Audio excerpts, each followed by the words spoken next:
Deus, eu gosto tanto de Deus, mas casar não me convém.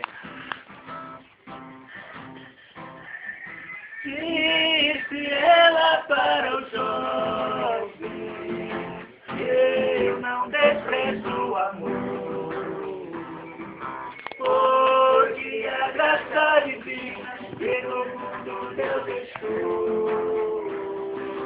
Se você quiser meus olhos, se achar que tem valor, nesse caso é diferente, leve ele de presente, consolar sua dor.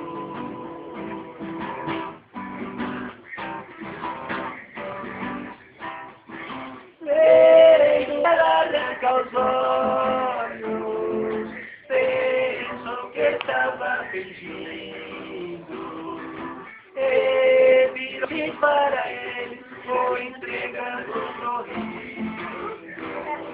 E o rapaz foi pegando, com as lágrimas caindo. Quando olhou para Luzia, no seu rosto ele via os olhos mais lindos.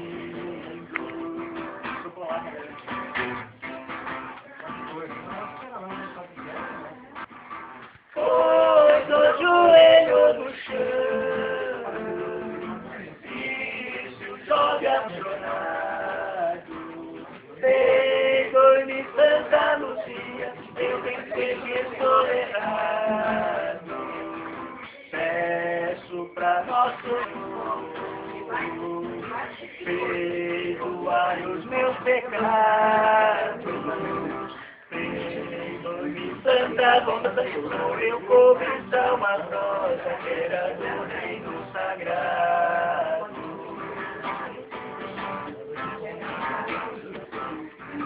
O rapaz foi perdoado, ouvindo a Santa dizer: o amor não é pecado, você pegou sem saber.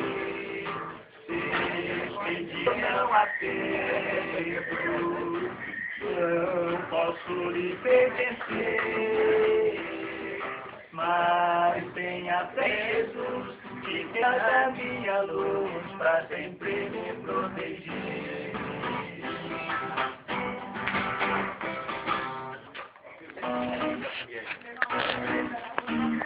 Vai trouxendo.